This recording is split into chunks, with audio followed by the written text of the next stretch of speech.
लोग सभी लोगों सूरदास जी का नाम तो सुने ही होंगे। बड़े अच्छे भगवान के अनन्य भक्त, दोनों आंखों से नहीं दिखाई पड़ता। पर सूरदास जी दो हैं।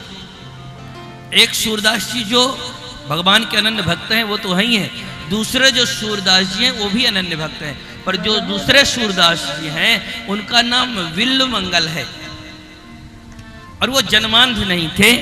उन्होंने वो जन्मांध न होने के बाद में उन्होंने अपने आंखों को स्वतः ही उन्होंने अपने दो सुई से अपने दोनों आंखों को फोड़ लिया। उनका बहुत दिव्य एक ग्रंथ है, उसका नाम है श्री कृष्ण करणामृतम। बहुत प्यारा ग्रंथ है, अद्भुत भगवान के चरित्र को उन्होंने लिखा है। तो जो विल्ल मंगल जी हैं, उनके नगर के पास में एक चिंतामणि नाम की गणिका रहती थी। बड़ी सर्वांग सुंदरी गणिका थी। विल्ल मंगल जी ब्राह्मण परिवार के, संस्कारित परिवार के होने के बाद एक चिंतामणि नाम की गणिका पर आसक्त हो गए। इतने आसक्त हुए कि एक दिन उनके पिताजी मर गए। लोक में बातें तो पता है पर लोगों को सही बात नहीं पता। वो आपने जो सुना होगा कि नदी में मुर्दा बह रहा था तो उसको नाव बना करके पार हो गए। रस्सी, सर्प को रस्सी समझ करके चले गए। वो श्री विल्ल मंगल जी की पावन कथा है। पिताजी की मृत्यु हुई तो विल्ल मंगल जी अपने पिताजी का दाह संस्कार किए और उसके बाद फ्री होकर के आधी रात को वो वहां से भगे गए और जा करके नाव की जगह पर मुर्दे पर चढ़ गए। सर्प को रस्सी समझ करके चढ़ गए और जब भवन के अंदर प्रवेश किए, चिंतामणि को पता था कि आज तो ये नहीं आएंगे क्योंकि आज ही पिता का इनके तो देहांत हुआ है। पर उसके बाद भी जब पहुंच गए विल्ल मंगल जी, तब उसने जोर से फटकार लगाया कि अस्ति चरम में देह मम तामे ऐसी प्रीति जो होती गोविंद से तो होती नहीं भवभीत। ये हाड़ मांस के लोथड़े से इतना प्रेम करते हो, अगर यही प्रीति गोविंद से कर लेते तो तुम्हारा जीवन उद्धार हो जाता। हाड़ मांस का लोथड़ा क्या है, आज है कल नहीं रहेगा, पर ये प्रीति गोविंद के चरणों में हो जाती तो तुम्हारा जीवन सफल हो जाता। इतना झटका जोर का लगा विल्ल मंगल जी को कि उन्होंने एक क्षण में घर छोड़ने का निर्णय ले लिया। वृंदावन की ओर चल दिए। तो वृंदावन की ओर चले जा रहे थे। जाते जाते उनको रास्ते में कुएं में पानी भरते हुए एक ग्राम बधूटी, गांव की एक सर्वांग सुंदरी नारी देवी जी दिखाई पड़ गईं। तो आम से गिरे खजूर में अटके चिंतामणि को छोड़ करके चले थे। दूसरी देवी को देख करके मोहित हो गए। उन्होंने कहा, देवी जी आप मुझको बहुत अच्छी लग रही हैं। दिल फेंक आशिक टाइप थे ये। इन्होंने कहा मुझको बहुत अच्छी लग रही हैं, आप मेरी हो सकती हैं क्या? उस देवी ने कहा, महाराज हम तो अपने पतिदेव की हैं, हम तो उनकी अमानत हैं। वो आपको दे दे, किसी को दे दे, हमको क्या फर्क पड़ता है।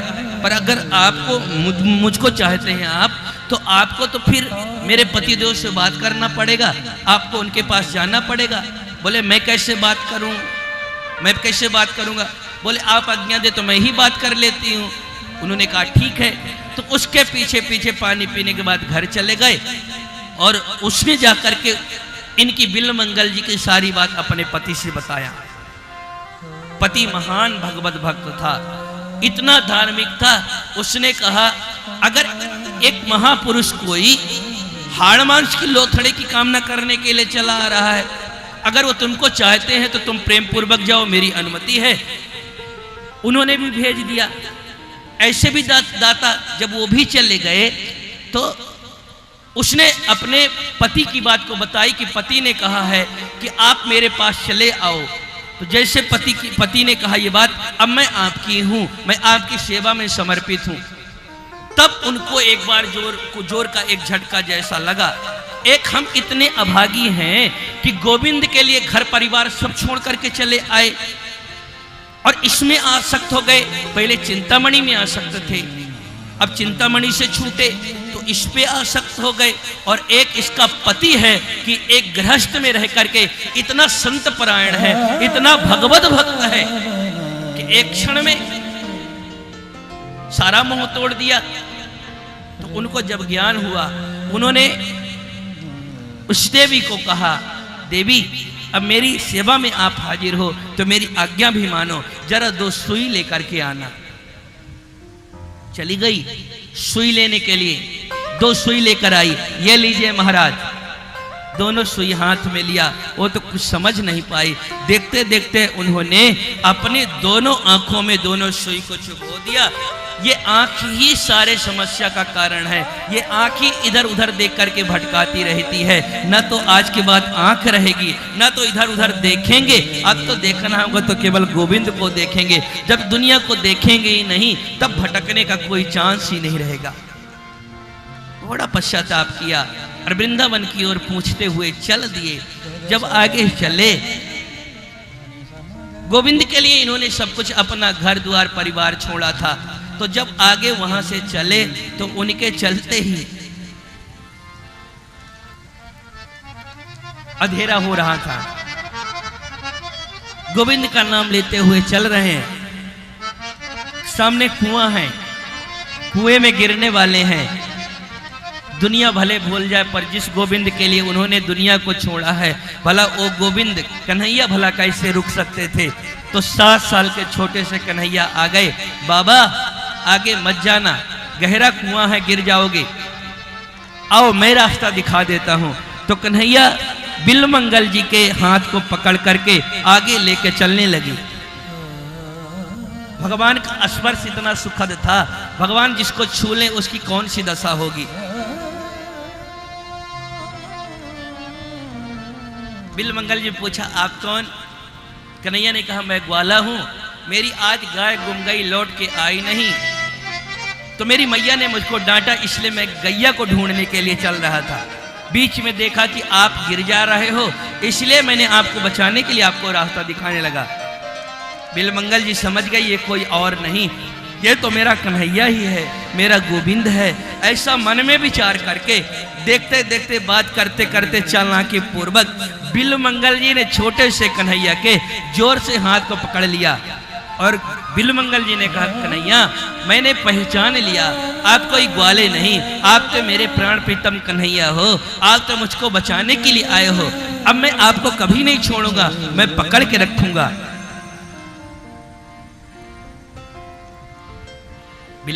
कन्हैया ने कहा, बाबा आप मुझको पकड़ के रख पाओगे क्या? जबरदस्ती मुझको पकड़ के रख पाओगे क्या? बिल्वमंगल जी ने कहा, मैं तो पकड़ के ही रखा हूं, मैं तो पकड़ के ही रखा हूं कन्हैया। अच्छा बाबा तो और जोर से पकड़ लो मुझको। और जैसे जोर से पकड़ा बिल्वमंगल जी ने, कन्हैया ने एक झटका दिया और एक झटका दे करके खिलखिलाते हुए भगे। अब बाबा पकड़ के दिखाओ तो जाने। इतनी बात को सुन करके बिल्वमंगल जी ने कहा, लाला मैं कमजोर हूं, बुढ़ापा मेरा आने लगा, इसलिए मुझको इतना सता रहे हो, पर मेरा भी चैलेंज सुन लो कि बाह छुड़ाए जात हो, निवल जानी के मोह, हृदय से जब जाओगे तो सबल कहोगो तो है। कमजोर जानकर के हाथ का झटका देकर के हाथ तो छुड़ा के चले जा रहे हो, पर हृदय से जब जाओगे सबल बखानो तो है। अगर तुम्हारे अंदर दम है लाला तो मेरे हृदय से निकल करके दिखाओ, तो मैं तुझको असली वीर समझूंगा। हृदयाद यदि निर्यासी पौरुषम गणयामिते, अगर मेरे हृदय से निकल करके दिखाओ तो मैं तुम्हारा सच्चा पौरुष तुमको मानूंगा।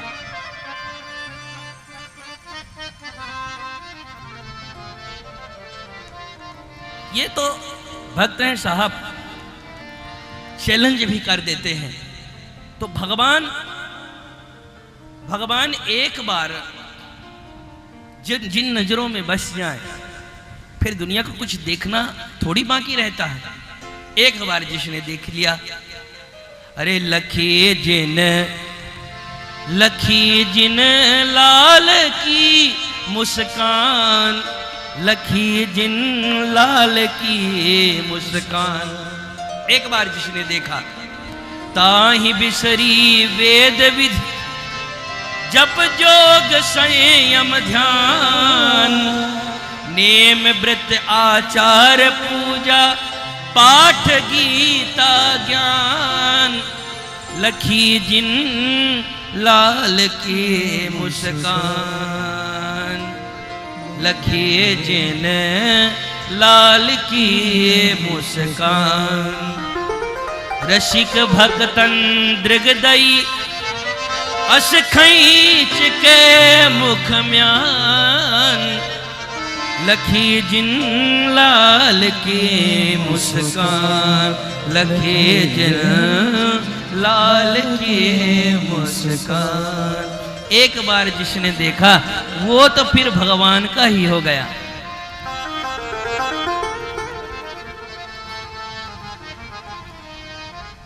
आज